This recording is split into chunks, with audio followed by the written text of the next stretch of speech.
Good evening. Hello, everybody. Welcome to Phoenixville Public Library. I'm Mark Pinto, the Director of Adult Services here, and we're pleased to have Curtis Schmitt with us tonight for his program based on his book of Peaceful Productivity Now, which he does conveniently have for sale on the table out there, and he'll tell you more about that later.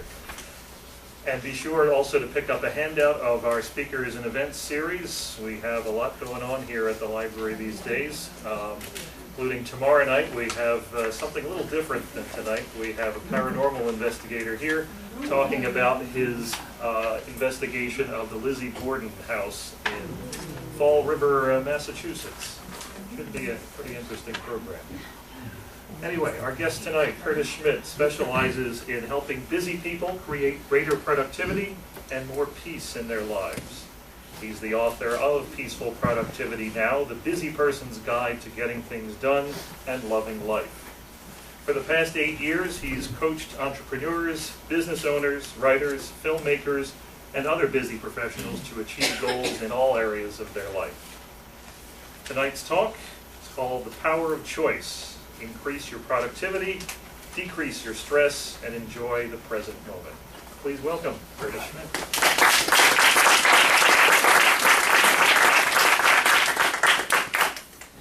Thank you. Thanks for inviting me to speak, and I want to thank all you guys for coming out tonight, too. Before I get started, I'm just looking at the size of this crowd, and I want to acknowledge each and every one of you for caring enough about yourselves and about the world to take an hour out of your busy schedule tonight to come here and learn about the power of choice. Now, let me explain what I mean about this caring about the world part. So, who here would like to have less stress in your life? Just say yes if you agree. Yes. Who would like to be more productive with your time? Say yes. Yes. And who would like to enjoy the present moment? Say yes. Yes. Now, doesn't it make sense that if more people were able to increase their productivity, decrease their stress, and enjoy the present moment, that the world would be a better place? Say yes. Yes. Yeah. So what we're doing here together is a big deal, and I really honor your commitment to come here and grow. Now, before you leave today, I'm going to explain exactly what it takes to live your life both peacefully and productively.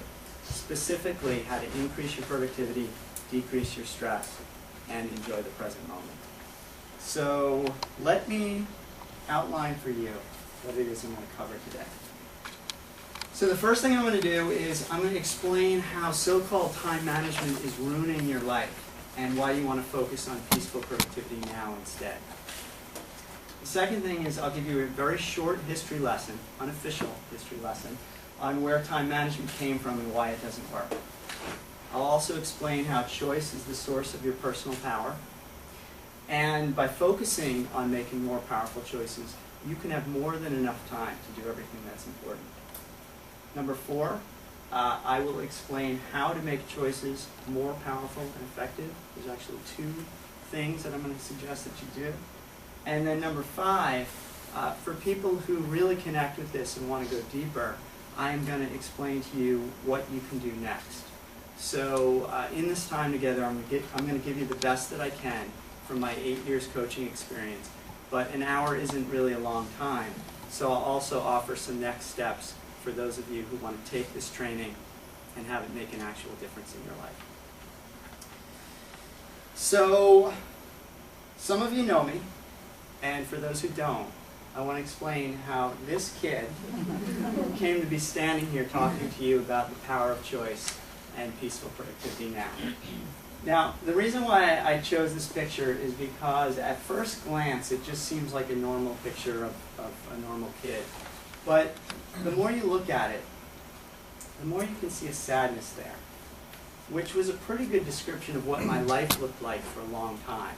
It was normal, but if you looked closely, there was a sadness. And I spent probably the first 30 years of my life following the path of least resistance. Most things came pretty easy to me. I got good grades in school, went to a good college, got good jobs, pretty much.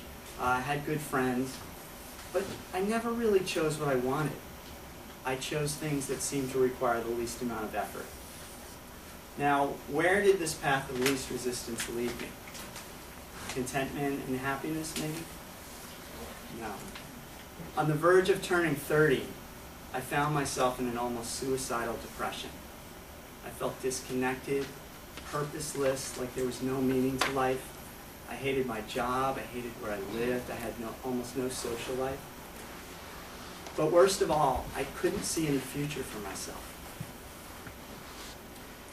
So, long story short, I didn't kill myself. I actually quit my job. Now, of course, I did more than that. Making a change like that isn't going to solve your problems. I went to a retreat center in the mountains of Massachusetts, and I took a really good look at my life and myself. And at the end of that retreat, they gave us an evaluation form, and I was filling it out, and I got to the end where it asked for my profession. And since I had just quit my job, I didn't really know what to write, so I stared at it for a moment, and I found myself writing these words: unpublished screenwriter/filmmaker. And this was a dream I had had, but nothing I had really pursued before, so it kind of surprised me. And although I didn't know it in that moment, this was the first big, conscious, and intentional choice I'd ever made in my life. This was the turning point for me. So I spent the next 3 years making a short film. That's me right in the middle there, called What Remains. And it was kind of like a boot camp for filmmaking. It was really, really challenging. But what got me through it all was the power of my choice. Ultimately, I figured out that filmmaking was close to what I wanted, but it wasn't close enough. So about 8 years ago, I made another powerful choice, and I started a business coaching and training people on how to make powerful choices in their life. Now, I don't want to mislead you. It hasn't been all happiness and bliss. You know, running a business is extremely challenging, and there have been plenty of times where I've doubted or second-guessed my choice. Even just this year. So, I don't want you to think I don't experience stress. But when my life stops being peacefully productive, I know why, and I know what to do about it. And that's what I want for you. So, I want you guys to know that I know how hard it can be, how stressful life can get, and how painful that stress can become. I know exactly how it feels to have so much to do, you have no idea where to start. I know how it feels to spend all of your time doing things for other people and neglecting your own needs. And I know how it feels to work really hard to accomplish something, and at the end of it, feel an emptiness, like, so what? What was that for? And I also know what it's like to try to numb your stress with food or alcohol or television or whatever, just so that you can cope. It can feel like hell. But I also know what it's like to make powerful choices from a big yes, to live a life aligned with your values and dreams, to be able to say no peacefully when something comes your way that isn't quite right, and to be able to shout your big yes with confidence when something is. I discovered, like I said before, how to live life peacefully and productively. And I developed a method that I use with my clients to help them do the same. And this is what I love to do. I love to work with people just like you and encourage you to cultivate the courage and commitment to choose again and again those things that are most important to you. To focus not on what you should do or have to do, but on what you truly want to do. And to create a life that's authentic to who you really are. And if I can do it, you can do it, because I'm not special. I just learned how. And one word about time management. Some of you may have studied it quite a bit. I don't care how much training you've had. If it did what you needed it to do, you wouldn't be sitting here tonight. So what you're going to learn tonight is different, and it works. And another thing that might be different is my commitment to you. So I'm going to give you the best that I can in our time together. But like I said, an hour isn't very long. So I'm also going to give you some next steps that you can do when you leave here so that this can make an actual difference in your life. So let's get started. So how many people here have said these words? These words. I need more time. So I'd like to hear you guys say it. Amen. Okay. A little bit louder. I didn't quite believe you. I need more time. Okay, good. Good. So what we're going to do now is we're going to do an assessment exercise. So I hope that everybody has something to take notes on. We're going to be doing some exercises. If not, it's okay. You can just do them in your head. Then it's not going to be a lot, and I think they're going to be meaningful enough that you can remember them. So this is exercise number 1. On average, how many extra hours a day do you need to get everything done that you're not doing? So all the things when you say I need more time, let's quantify that. How much more time? Is it 1 hour? Is it 2 hours? You want a 26-hour day? Maybe a 30-hour day? Make sure you write something down. Quantify this. You want a specific number? And this is just for you, yeah, but a specific number. So this represents where you are. We also want to know where you want to be. So exercise number 2. Who are your productivity role models? So these are people who manage time in the way that you'd like to. They can be famous people or just people you know in your life. The key here is that they can serve as a model to you for how you want to manage your time. Now, I've done this exercise before, and these are some names that come up. So if you're having trouble figuring out who your role model is and you see somebody on here, go ahead and choose one of these people. So does pretty much everybody have somebody in mind? Did I hear no? No? No. Okay. Is there anybody on this list who might, and it doesn't have to be perfection, just somebody who does it a little bit better than you who could serve as a role model?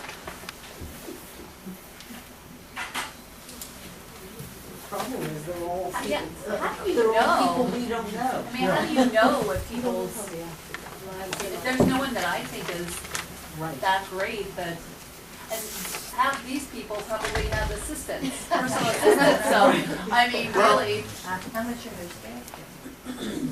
Right. Well, the point is, it's just somebody who you can look to as doing it better than you can. So it might be somebody in your life, somebody at work who seems to get there, doesn't stress out as much.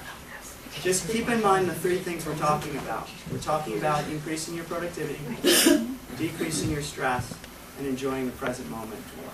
So you gotta find somebody that's happy, and has done well in their life, and that we all A look up to. retired person. Yeah, but if you're going for perfection, you're missing the point here. So it's just somebody who does it better. You think, oh, I wish I could be as productive as they are. Or, oh, I like how they're just sort of chilled out the whole time. And you can't cheat and put Curtis. You can put me. Oh, we can do that. Yeah, if I can serve as a role model, fine. But the important thing here is just that you have a vision of somebody that you would like to manage your time with. And maybe it'll come to you as we go on. How So about the group that used to meet down at Barnes and Noble every Monday night to discuss college? Now they were a pretty sharp group. Most of us are here. That's why he's saying it, I'm sure.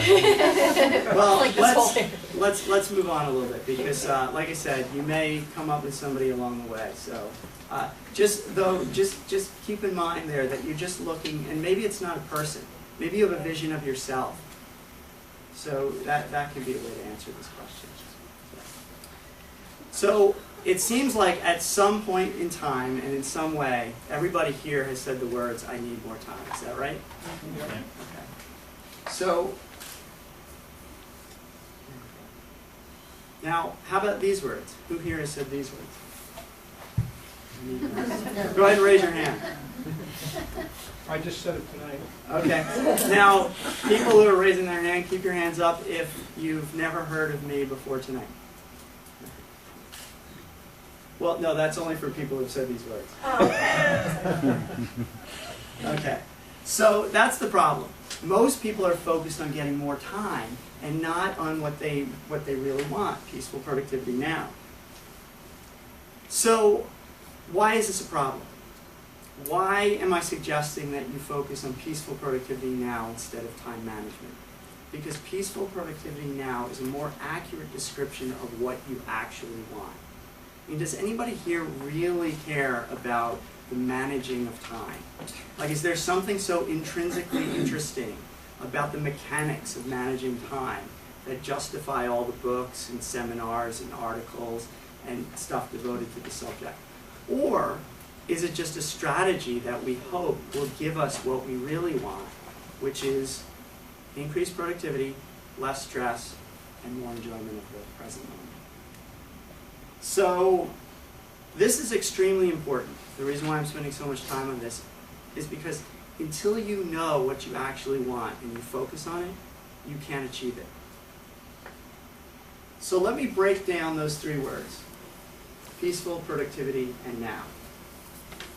Now what you're seeing here are frequent responses when I ask people what they want from time management. These are some of the things that I hear people say. And I've grouped them into three categories: peaceful, productivity, and now.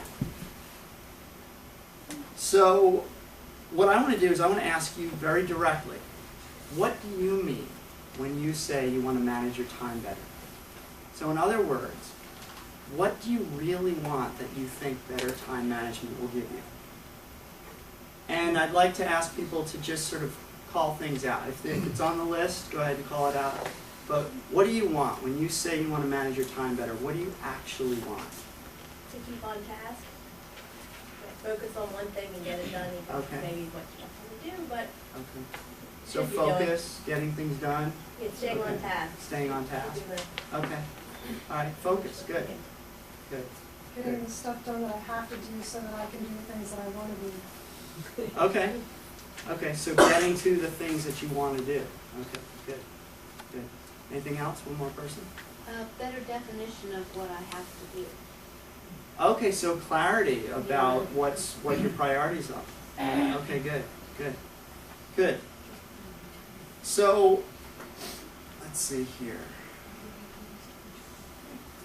They don't know he's looking for his place. They think it's a dramatic pause. Okay, so what I'd like you to do right now is just close your eyes, and I want you to imagine something.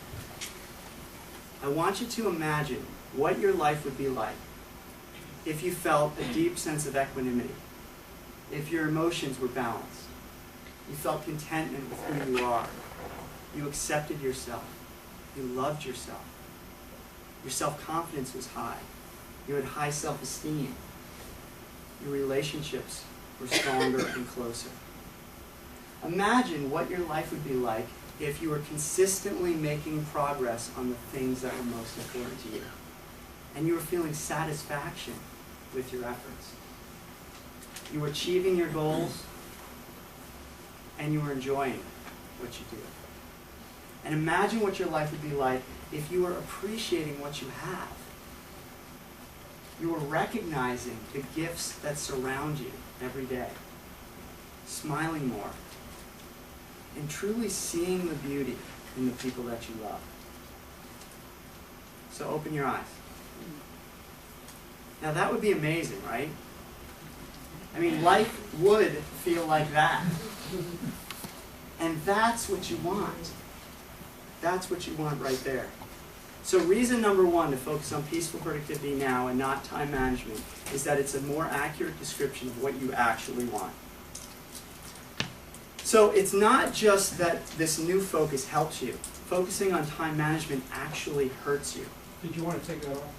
No. Oh, you did. That's all. What? The chart that you had on there, I said, did you want to take it Oh off? no, this is what I want. Okay. Yeah, we're good.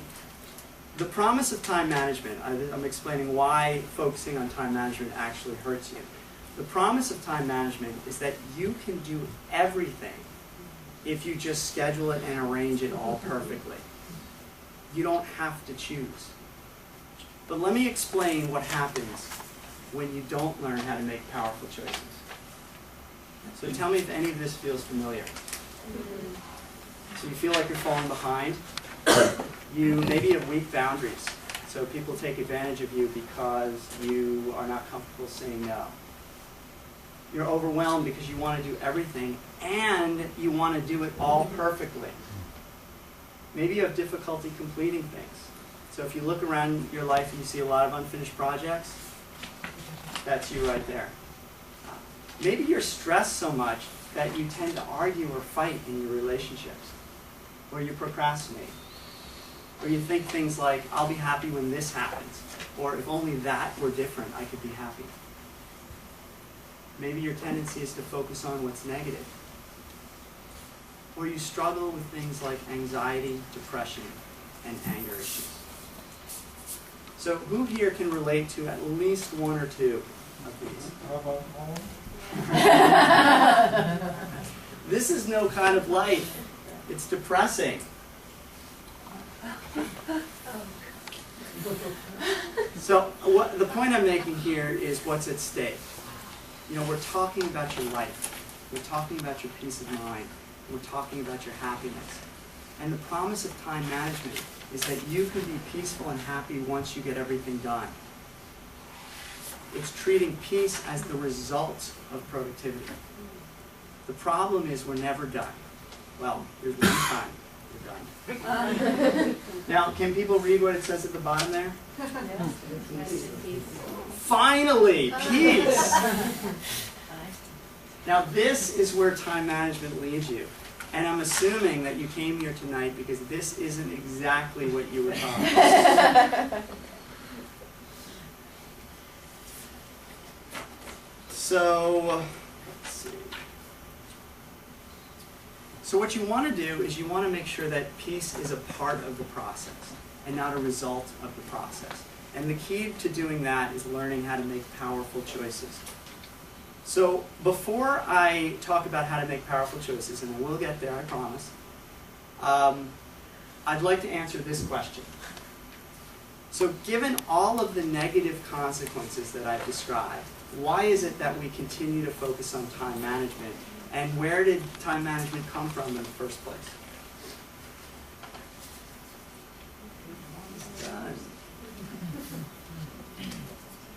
So let me talk about the first part, the why.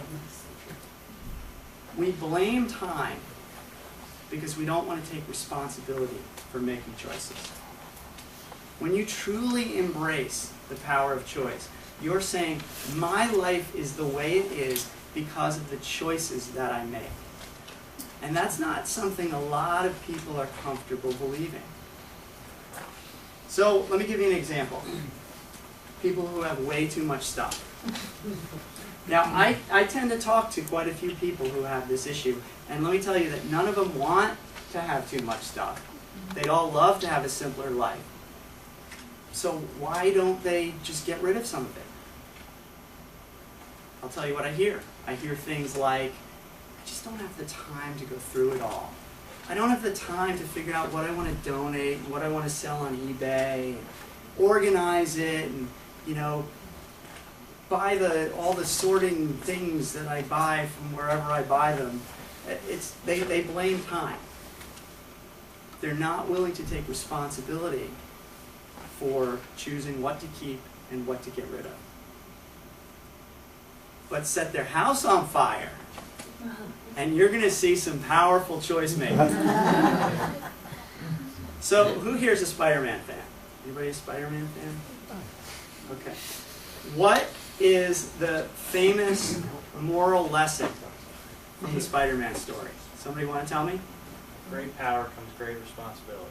Right. With great power comes great responsibility. Well done.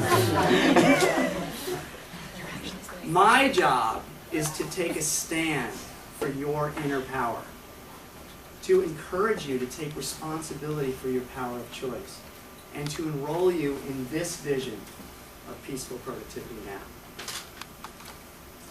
So my job also tonight is to explain to you where time management came from and why it's irrelevant for what you actually want to do. So I'm going to give you a very short, unofficial history to explain where time management came from.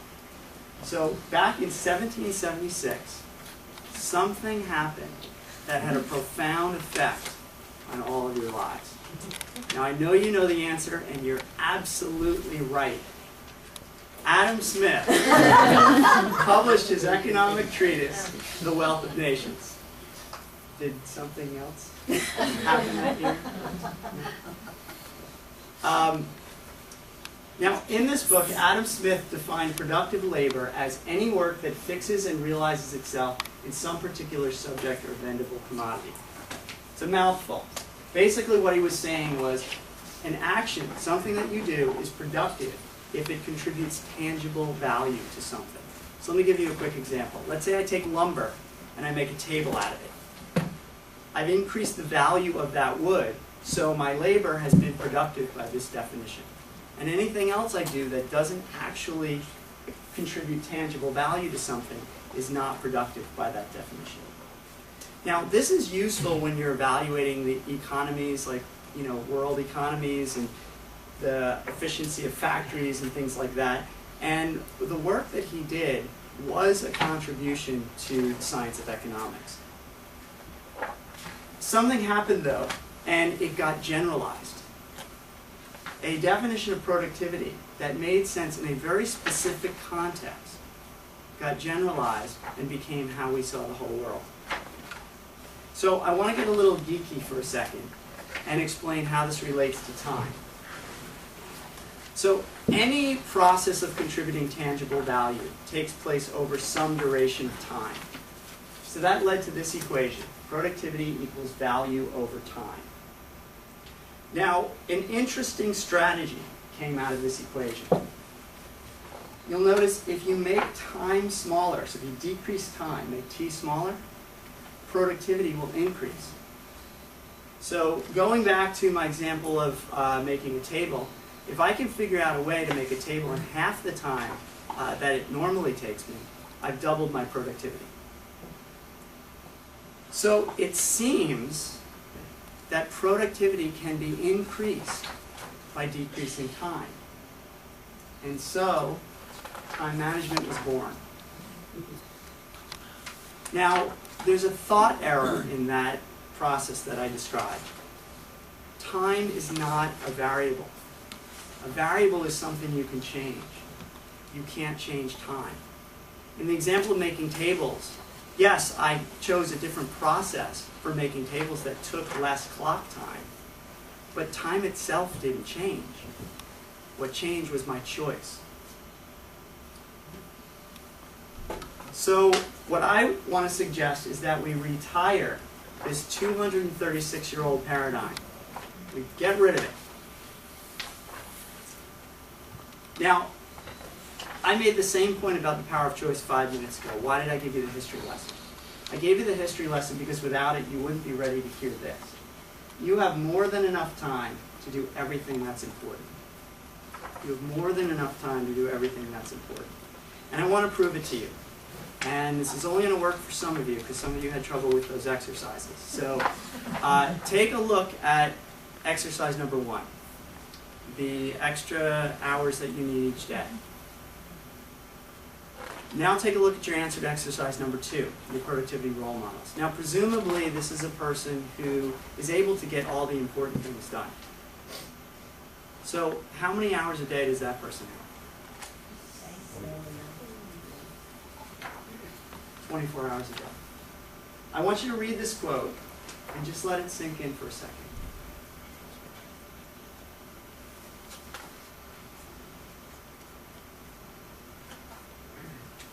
So these people and your role models, whoever you look to, they get all the important stuff done in 24 hours. So why is that? What's the difference?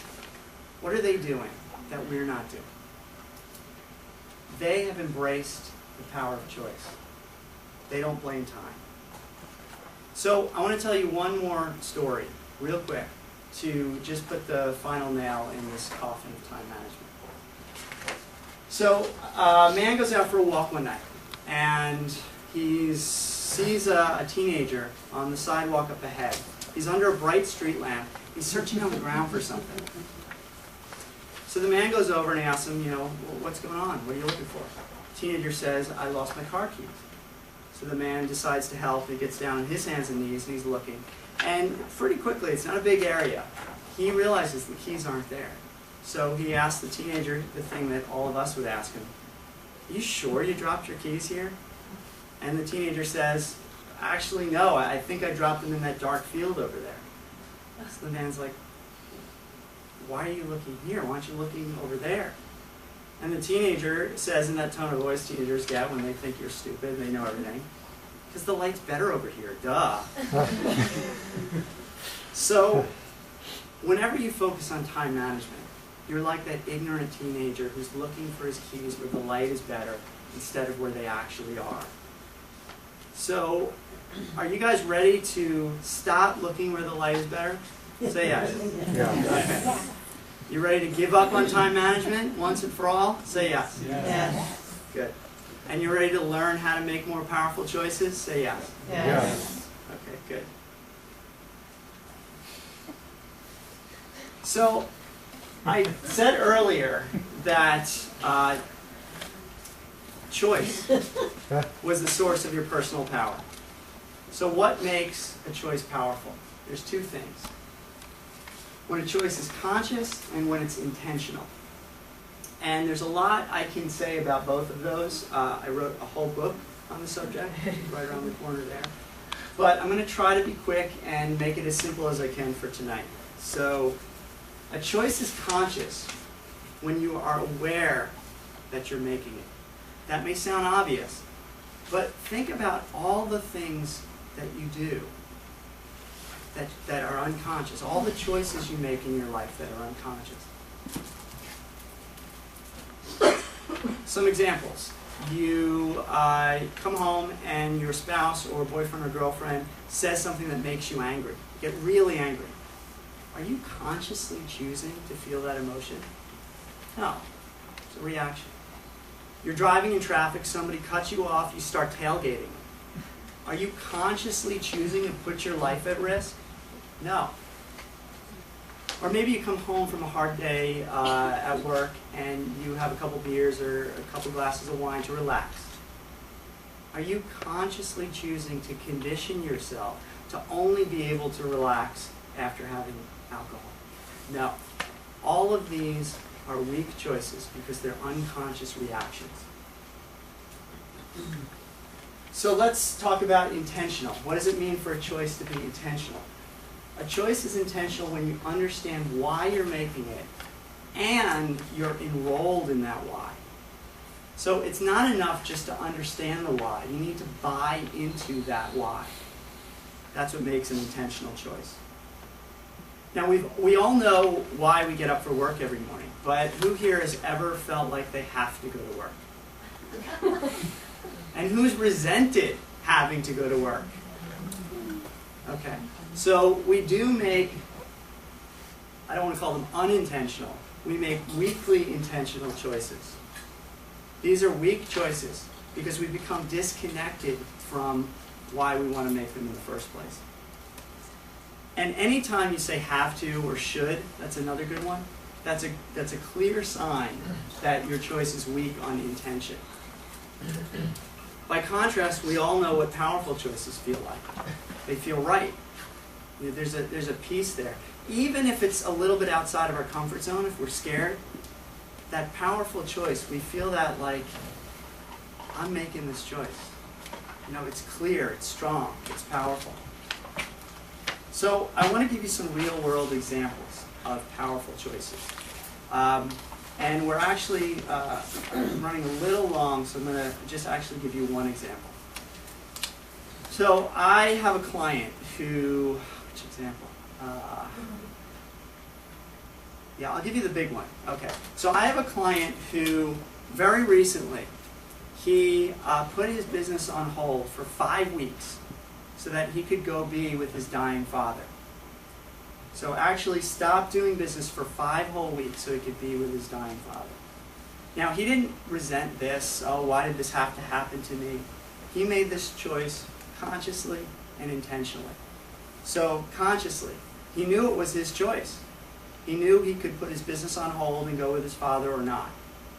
Intentionally, he was clear that it was more important for him to spend that time with his dad than it was the work was or the income was. So that's a powerful choice. And he didn't regret it. He felt good about it. Now, here's the interesting thing, though. There were negative consequences to that choice. Okay? He didn't have income for 5 weeks. Now, this is not a guy who's independently wealthy. This was hard on him. He risked alienating his clients by closing his business for that long. So there were real choices, but they didn't bother him. I should say there were real costs, negative consequences. And another word for negative consequences is costs. There were real costs to this choice, but they didn't bother him because that choice was powerful, conscious, and intentional. So Tim Ferriss, he's got a great quote. I love this quote. Really sums up what I'm talking about. Let the small bad things happen so you can focus on the big good things. You see, there's a cost to every choice that you make. Every choice. The wisdom of this quote is to make sure the cost is the small things and that you're choosing the big things. You don't want to be choosing the small things and have the cost be the big things.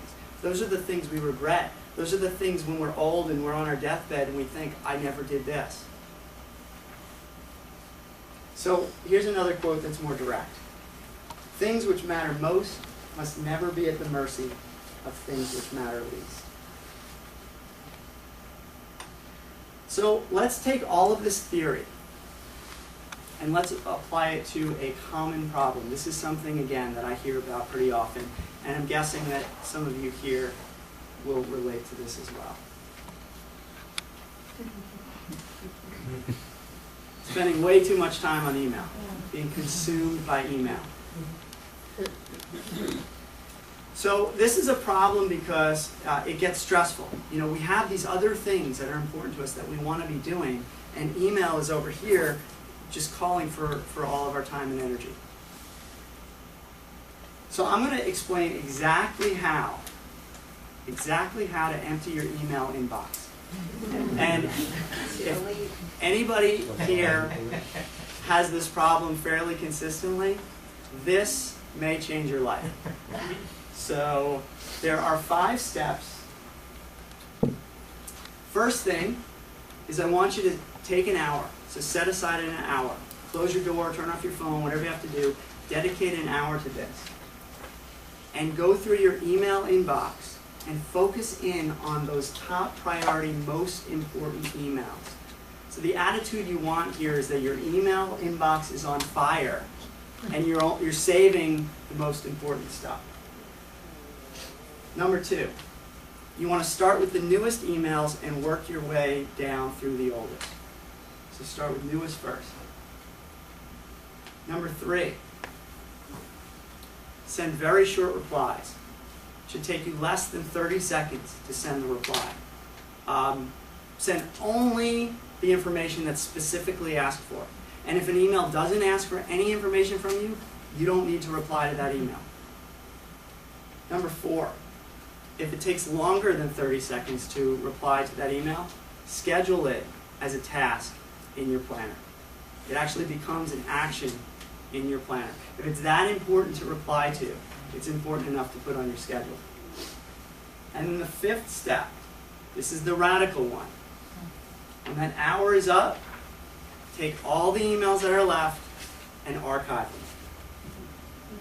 Put them in a folder called archive. Not a folder called backlog or a folder called to do, a folder called archive. Now, I've heard a lot of objections to this. People saying, but what if I miss something that's important? It's not top priority, but it's still important. Or what if it's personal, like the e-bite to my cousin's surprise party? Whatever it is. I have two responses. The first response is people are going to follow up with you about anything you missed. That's really important. I mean, these people are waiting for your response. You're going to hear from them again. So the cost will actually be a lot less than you think. Now, yes, they might be annoyed, but again, that's a small bad thing. Somebody got annoyed, okay? Which leads me to suggestion number 2. Instead of focusing on what might happen if you miss an email, focus on the big good things that you're choosing instead. Now that you don't have to deal with email, what can you devote that time and energy to? What are those big good things? And I'm not being rhetorical here. Let's do an exercise. So what would you do? What would you rather give your time and energy to instead of that email? And if email isn't your issue, then just pretend it's whatever your issue is. The thing that just takes up a lot of your time. What would you rather do with that time? What are those big things? So go ahead and write something down.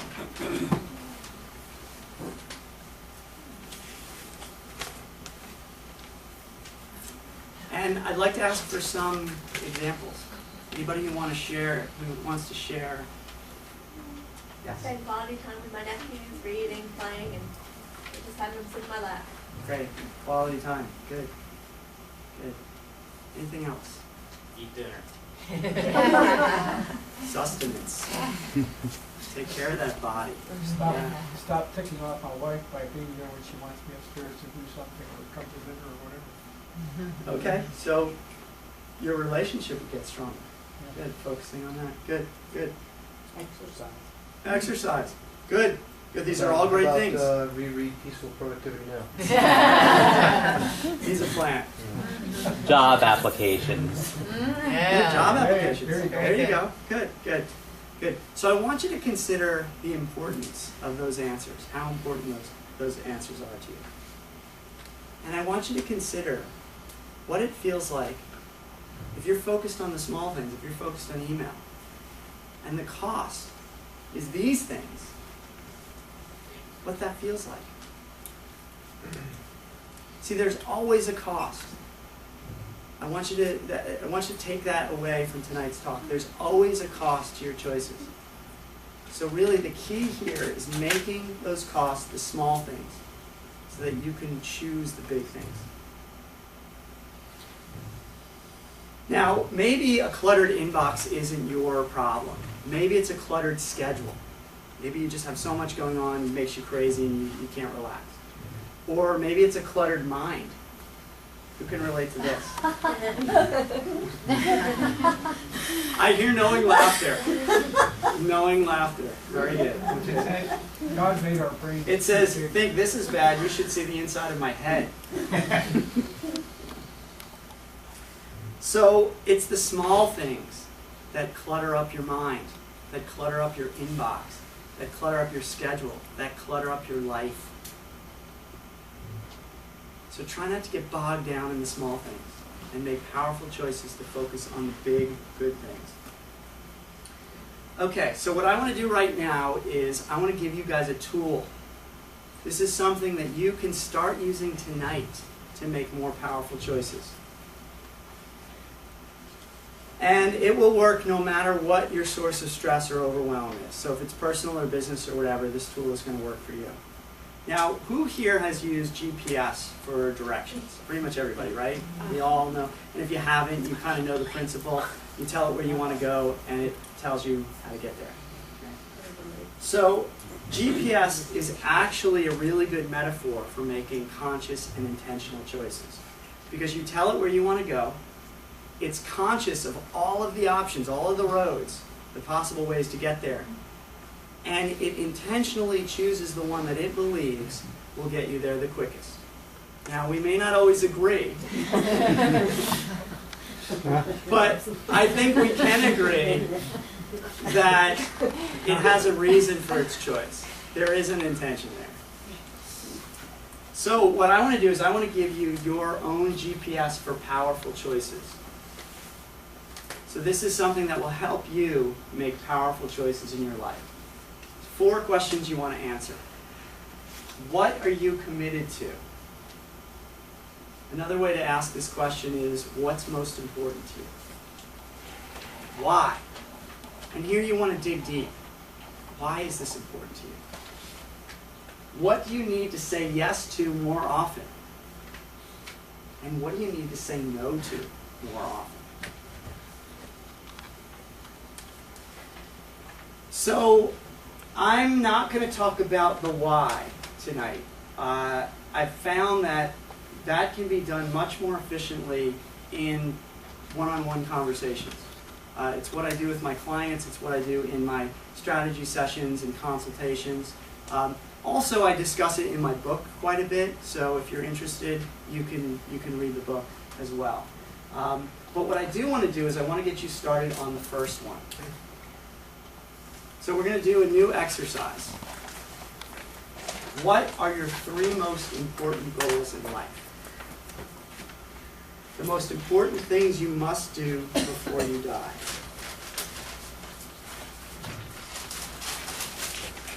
Now, this is actually a timed exercise, so I'm going to give you 30 seconds. You got a little jump start on me there. So, to be helpful, let me make some suggestions. Imagine you're looking back at your life. You're old, you're looking back at your life. What are you most proud of? What gave you the most satisfaction? Or from the present, what are the things that you need to do so that you feel like you really realized the full potential, your full potential in life? The things you must do before you die. Okay, so that's been 30 seconds. So this right here is the beginning of your personal GPS. So this is what's going to help you choose in life which way to go. What to say yes to, what to say no to. This right here. Now some of you might be thinking, well, how do I know that these are the right answers? I mean, it was only a 30-second exercise. It's the house is on fire thing again. Your brain, when I give you that time limit, your brain will go to the most important things. Now you might have missed 1 or 2 here or there, but you can sit with this a little bit more if you want. The important thing is that you have a start here.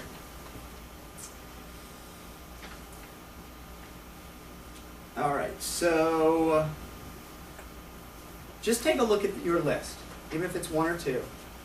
Just take a look at your list and imagine if you spent most of your life with those things clear in your mind. Imagine if most of the choices you made with the consciousness of those things, those most important things. Who here thinks that their life would be, that their choices would be more powerful if that were the case? Anybody?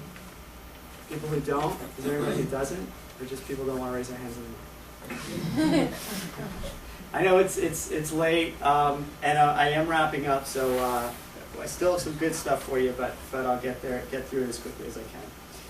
So, if you were able to keep this stuff in mind, and you were able to do that every day, every week, every month, every year, this would be revolutionary.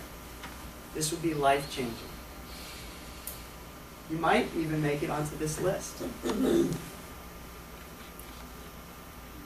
So let's do, actually exercise number 5 was 2 parts. So we're going to do part B of that exercise now. So the first part was getting clear on the big things. Now let's look at the small things. So what do you spend your time doing that isn't important? There's some examples there. And you don't have to, just go back, maybe the last 6 months. You don't have to go through your whole life. But think about when you get caught up in sort of the chaos of life. What kinds of things are you doing? When you're distracted from these most important things, what's distracting you? What kinds of things are you doing? Whenever you have that feeling, I don't want to do this, what are those things?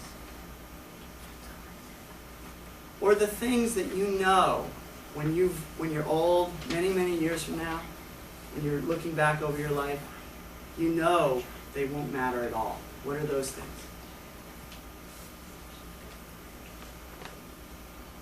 Does everybody have some answers? Yes? So, yeah? Okay.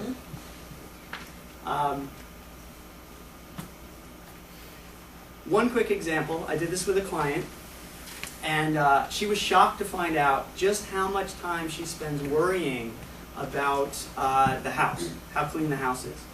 House is a mess, stuff like that. And so much so that most of her interactions with her children are about cleaning up the house. Why's your room a mess? Clean up your room, all this stuff.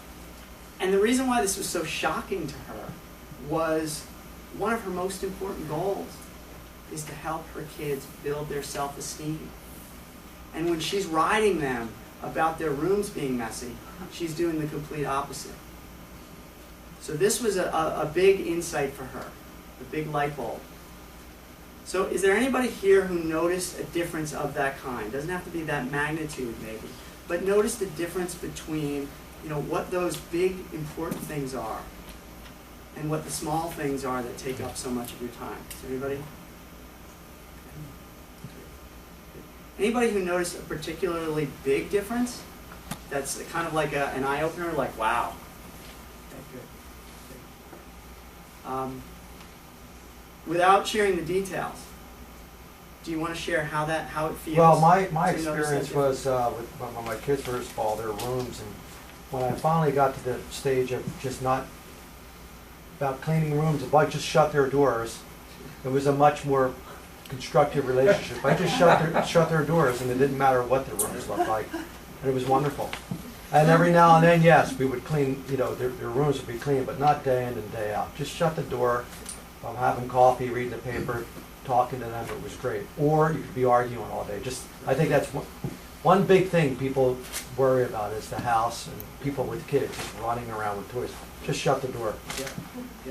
Yeah. So it felt dramatically different before you got. Dramatically different when I let all that go. And Yeah. just shut the door. Yeah. Awesome. Great example. Thank you. Good. So the lesson behind this exercise that we just did is this. When our choices are inconsistent with what's most important to us, we suffer. When our choices are consistent with what's most important to us, we come alive. It really is that simple. That's where the peace comes from. Also the productivity, because when we take the time to focus on what's most important to us, we feel productive, because we're making progress on those big things. And that's where the real satisfaction comes from. Yeah, so the peace and the productivity. So in that difference, that exercise we just did, in that difference between your answers is the opportunity to transform your life. And the reason that I love to do the work that I do is because I get to partner with people in that transformation. I mean, it's amazing to see what's possible when somebody starts to focus consistently on those most important things in their life. Now, okay, I have a couple examples, but again, I'm going to speed through them. So these are real-world examples, and I'm sharing these to just give you a sense of what's possible, so that you can see, what you could actually accomplish. So I started working with a freelance writer. She hired me because her work was very inconsistent. She'd gone into an incredible amount of debt, $15,000, and she was feeling frustrated and discouraged. She wasn't even writing. After working with me and focusing on those most important things, and I want to give her the credit for this, okay? I played a part, but she was the one who actually did the work. She was able to find a full-time job and quadruple her income. So think of what you're making now and double that. And then double that. That's what she was able to do. And in 21 months, so 6 months after that, she was completely debt-free. She'd paid off the full $15,000, and on top of that, she'd saved $20,000. It was amazing. It's amazing to see her transform her life like that. I was hired by an engineer who wanted to lose weight, but he was going up and down because all of his time was going to his family and his job. And he was stuck in this mindset of, I don't have the time. So he wanted to lose 30 pounds in 1 year. We got him focused on what was important. We got him really feeling his power of choice. And in 9 months, so 3 months short of his goal, he lost 32 pounds. And I checked in with him 6 months after that, after we'd stopped working together, and he'd been maintaining his weight the whole time, which was far longer than he'd ever done in his life. A graphic designer hired me because he was laid off, downsized, and wanted to find his dream job. He was working all kinds of part-time and freelance stuff, and he was really struggling to pay his bills. He lived up near New York City, so he had very expensive bills, really hard for him. After focusing on making powerful choices in his life, he got a company to create a job for him. This was a successful company that liked his skill set, that created a brand new department for him to run. And he was hired at $100,000 a year, which was twice as high as he'd ever made before. And we worked together probably through not 18 months, but 12 months, just making sure that his department was in good shape. And in 18 months, he was able to recoup all the startup costs. So all the money that the company spent to start up his department, including his salary, he brought in as business. And he's remained profitable since. So these people transform their lives by making more powerful choices, and you can too. They weren't any different than any of you. They just focused on what was most important, and they took responsibility for their choices. And it may take 9 months, or 15 months, or 18 months, or 21 months for you to get what you want. But that time's going to go by anyway. Wouldn't you rather be making powerful choices that whole time? So let me summarize what we've covered today. So you know that choice is the source of your personal power. You now know that. You also know now how to make powerful choices. You know what it means for those choices to be conscious and intentional. Those are the two qualities of powerful choice.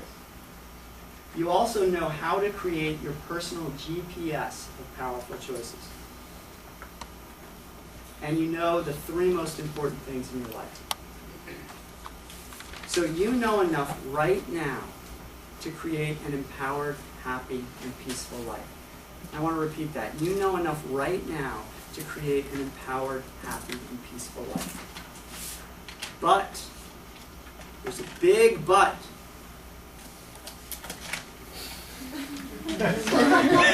I figured people were probably punchy by this point. So, all right, how about a caveat? How about that?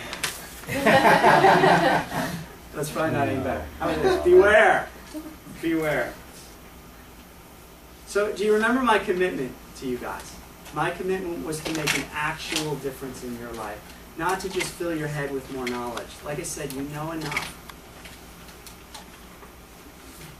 So what I'm going to tell you now is the thing that's going to make the most difference in your life. It's probably the most important thing I'm going to say, and it's the thing that I hope you remember for the rest of your lives. Studies show that most people who get training of any kind never use it. Never. What that means is, statistically speaking, most of you will leave here tonight and this training will not make any difference in your life. Unless I offer you some simple next steps that you can take to put this training into practice so that it can make an actual difference in your life. So let me ask you guys a question. Did you learn something tonight? Specifically, I'm really asking all of you this. Did you learn something tonight about the power of choice that you believe you can use to increase your productivity, decrease your stress, and or enjoy the present moment? Say yes. Yes. Okay, good. So then, don't let it go to waste. Don't let it go to waste. Take the next step so this can make an actual difference in your life. I'm going to outline some options for you guys. Some are going to be for you, some won't be for you. If nothing that I suggest seems like it worked for you, come talk to me afterwards. So the first option is what I call the little yes option. So this is for you if you want to stay conceptual for a little bit longer. You're not quite ready to take action. Maybe your experience tonight was mixed. Maybe some of what I said resonated with you, but some of it you're not quite sure about yet. And you really need to understand more about the power of choice before you're going to apply it in your life effectively. If this is you, then I recommend that you read the book, Peaceful Productivity Now. Phoenixville Library has a copy. There's 2 or 3 other copies in the Chester County Library System. As of this afternoon, they were all checked out. One actually was lost. But you can put them on hold, or if you want, you can buy one from me tonight. What I've done is I've put together a really, really nice package for you guys that includes a CD-ROM, and on that are 4 audio tutorials that cover subjects like overcoming procrastination or learning how to plan more effectively, things like that. So that's all over there. If you want to buy that, Daniel, right there, you can see Daniel. He can help you with that if I'm busy. And what else do I want to say about that? Oh, the price. It's about $85 worth of resources that I put together, and tonight it's $20. So we can take cash or credit card. So it's only $20. That's tonight only. So that's option number 1. Option number 2.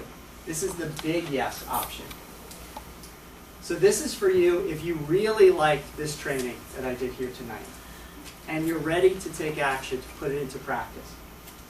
Maybe you have specific goals that you want to accomplish and you want to focus more on and make progress on. Or if you're not quite clear on your goals, that's okay. Maybe you're just aware of what you don't want. Maybe there's a challenge or something going on in your life, some situation that you want to change. If that describes you, then what I suggest is that you sign up for an Unleash Your Biggest Yes strategy session with me. This is a free consultation. It's about an hour long, probably 45 minutes, but I block out the full hour just in case we go a little bit long. And what's great about this session is we can have a one-on-one conversation. So we can really talk about your specific challenges and goals. And we can apply this stuff to your life specifically. Now, here's some of what we'll do in the session. You're going to get clarity on your biggest yes.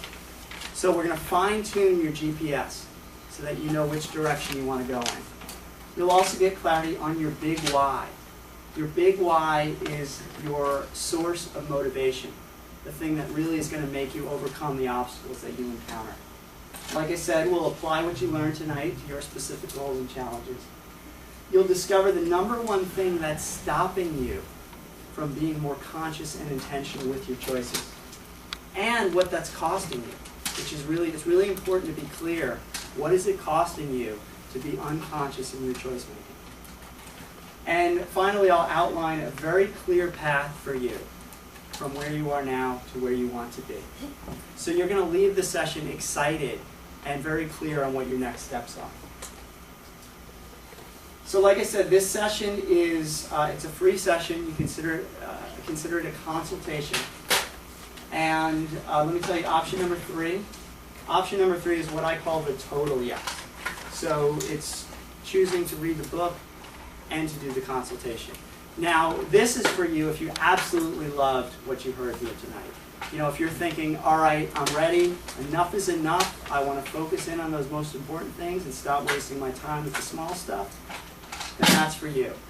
And if you're thinking of choosing that option, then I want you guys to know that you're a Peaceful Productivity Now soulmate of mine.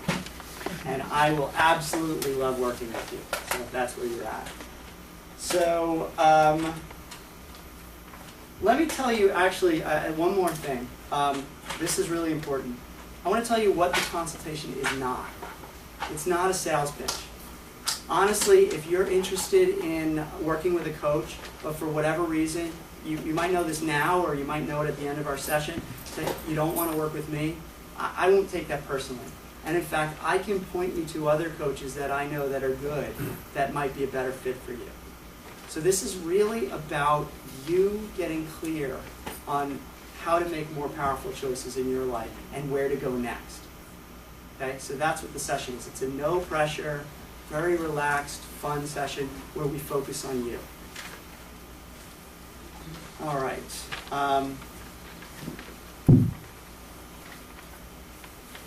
Okay, so the last thing I want to say is if you are ready to make a big shift in your life, you know, you're ready to really engage with this material, even if it's a little scary.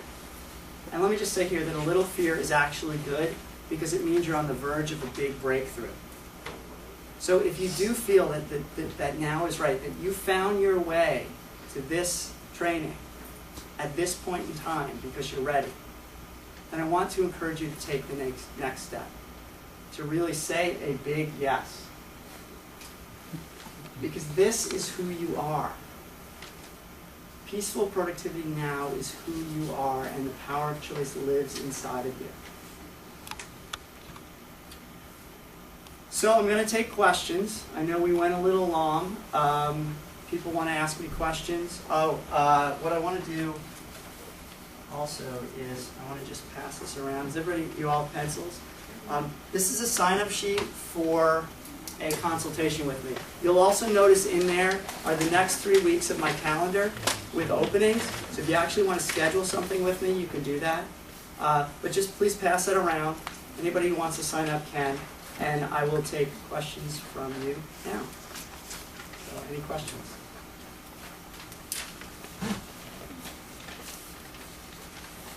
Everybody's wasted. Your presentation is just too complete. Too complete, yeah. It should leave some holes in it. Yeah. Yeah. All right. Well, if you have questions, you might have questions that you don't want to ask publicly. That's okay too. My website is turnontolife.com. You can, my phone number's on there. What is it? Turnontolife.com. That should be the slide. Well, you can also go to peacefulproductivitynow.com. So,